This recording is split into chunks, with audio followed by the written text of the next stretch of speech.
안녕하세요. 이찬원의 생각을 분석하는 승무원쌤 김용숙입니다. 옥탑방의 문제아들, 옥탑방의 문제아들, 올해 마지막 게스트로 소녀시대의 수영씨하고 송재림씨가 같이 출연을 했습니다. 수영씨는 최는 빼고 수영씨로 이제 우리가 보통 부르는데, 소녀시대 수영씨 말할 것도 없죠. 세계적인 아이돌 스타, 한 2세대라고 그래야 될까요? 이 소녀시대는 다리 미인으로 유명하죠. 벌써 16년이 됐다 그럽니다. 이들이 한참 깃발을 휘날릴 때가 벌써 16년 됐다 그럽니다. 대한민국의 헬스가 대중적으로 퍼진 것은 아마 이 소녀시대의 다리 열풍 때문에 그리 되지 않았나 싶습니다. 이 소녀시대 헬스를 통해서 다리 미인으로 다리각을 살리면서 이들은 다리 미인으로 또 명성을 떨치기도 했습니다. 이들의 인기는 전 세계적으로 말을 할 수가 없죠. 설명이 필요 없는 가수죠. 근데 수영 씨가 오랜만에 옥탑방의 문제아들을 찾은 것은 아마 연극을 하나 봅니다. 한때 세계를 호령한 그런 아이돌 그룹이지만 이제 각자 활동을 하면서 연극까지 이제 하게 된 것 같습니다. 한때의 영화를 어느 정도 마음속에서 접어야 되는 그런 시점이 되지 않았나 생각됩니다. 그렇지만 이찬원 씨는 얼마나 신기하겠습니까? 학창시절 이 소녀시대 이름을 노래를 떼창으로 부르면서 성장했던 그런 사람이기 때문에 직접 보니까 얼마나 신기하겠습니까? 화면으로 보는 것보다 훨씬 미인이다. 이제 칭찬을 하니까 수영 씨가 어우 칭찬 잘한다. 호흡이 짝짝 맞는 거죠. 호흡이 짝짝 맞는 거예요. 그러면서 둘이 예능감을 뿜뿜 뽐냈습니다. 수영 씨 입담이 아주 좋군요. 저는 수영 씨가 이렇게 예능에 나와서 토크하는 건 저는 처음 봐서, 예전에 딴 데서 어떻게 했는지는 모르지만 지금 보니까 아주 활발하고 멋있는 여성이구나는 생각이 들었습니다. 연극은 와이프라는 연극을 아마 시작하는 것 같습니다. 수영 씨하고 송재림 씨하고. 송재림 씨도 요즘 떠오르는 배우, 연기자입니다. 그런데 이 송재림 씨는 워낙 알뜰한 사람으로 소문이 난 것 같습니다. 그러니까 이찬원 씨가 또 궁금하잖아요. 이찬원 씨가 요새 수입은 송재림 씨 이런 사람하고는 비교가 안 되겠죠.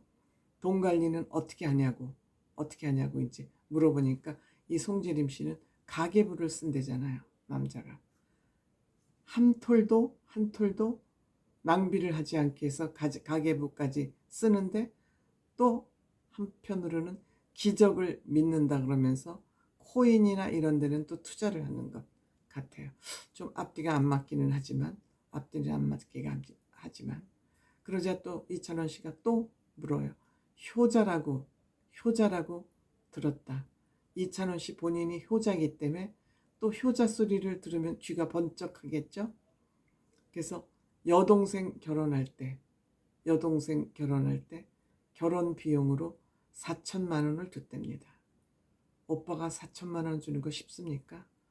그리고 줄 때 조건이 부모님한테서는 돈을 받지 마라 그랬는데, 부모님한테도 또 그 비슷하게 돈을 받아갔답니다.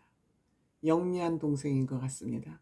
어쨌든 송재림 씨도 이찬원 씨와 버금가게 효자인 것 같습니다. 이찬원 씨는 아버지가 몽땅 경제 관리를 하고 계신다 그러지 않습니까?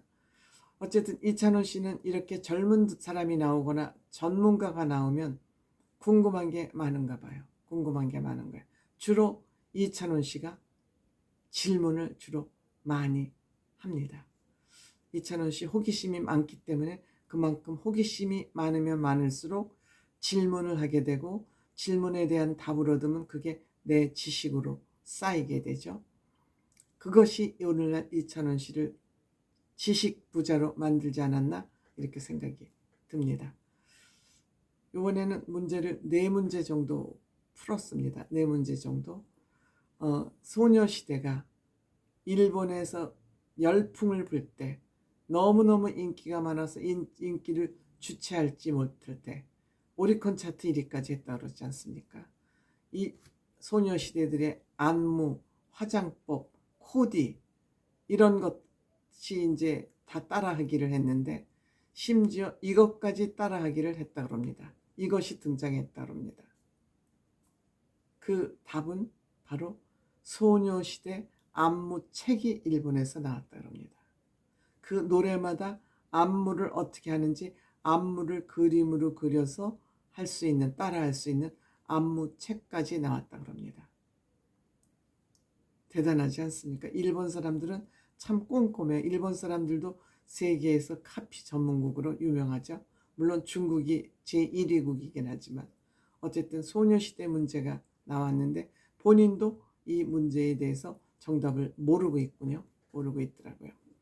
그 다음에 이제 두 번째 문제는 요즘 빈대로 전 세계가 몸살을 앓고 있는데, 이 빈대를 잡는 거, 빈대를 방제하는 것이 굉장히 어려운 이유가 있다 그럽니다.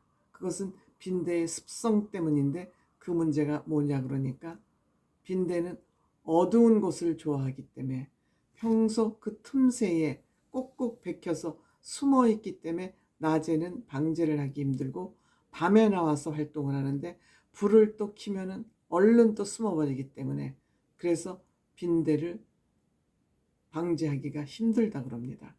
이 빈대의 속성을 알았으니까 이제 틈바구니마다 그리고 그 대신 빈대는 한 50도만 되면 쉽게 죽는다 그러니까 그 온열 방제를 하는 것도 또 필요하겠다 이런 생각이 듭니다. 수영 씨도 아마 효녀인 것 같습니다. 엄마가 계속 외국 여행지 사진을 수영 씨한테 보낸답니다. 그래서 엄마하고 이제 같이 유럽 여행을 가기로 결정했는데, 수영 씨가 엄마 성격을 알기 때문에 보따리를 좀 간단하게 싸라고 그랬더니 엄마가 여행백을 얼마나 많이 뭘 싸들고 왔는지 가방을 들다 수영씨 허리가 삐끗할 정도였다 그럽니다. 아마 수영씨 어머니는 좀 공주병이 있는 어머니 아닌가 이런 생각이 듭니다. 어쨌든 수영씨 같은 셀럽 딸을 줬으니 또 엄마가 호강을 좀 하고 싶겠죠.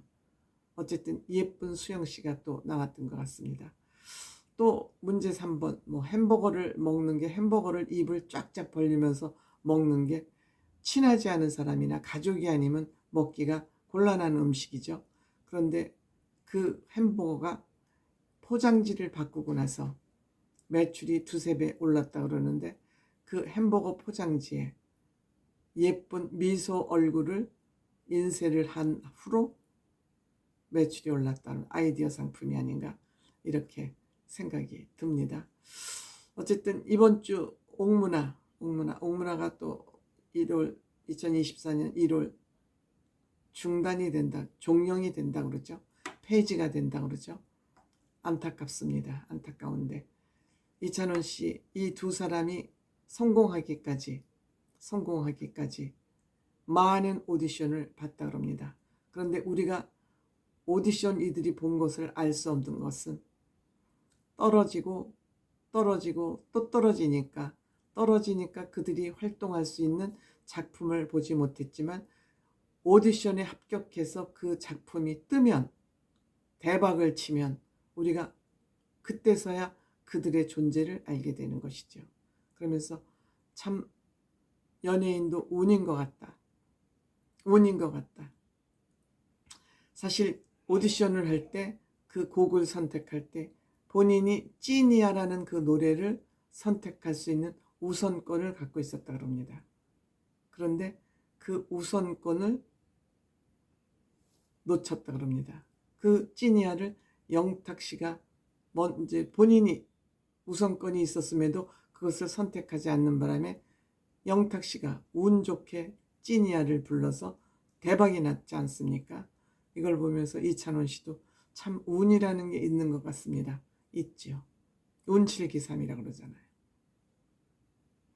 어쨌든 우리들이 연예인들이 우리가 알게 되고 그 지명도를 갖게 되기까지는 우리는 그 결과물만 보지만 과정에는 우여곡절이 상당히 많다는 거, 갑자기 그들은 성공만 한 것 같지만 그렇지 않다는 거 또 알게 됐습니다.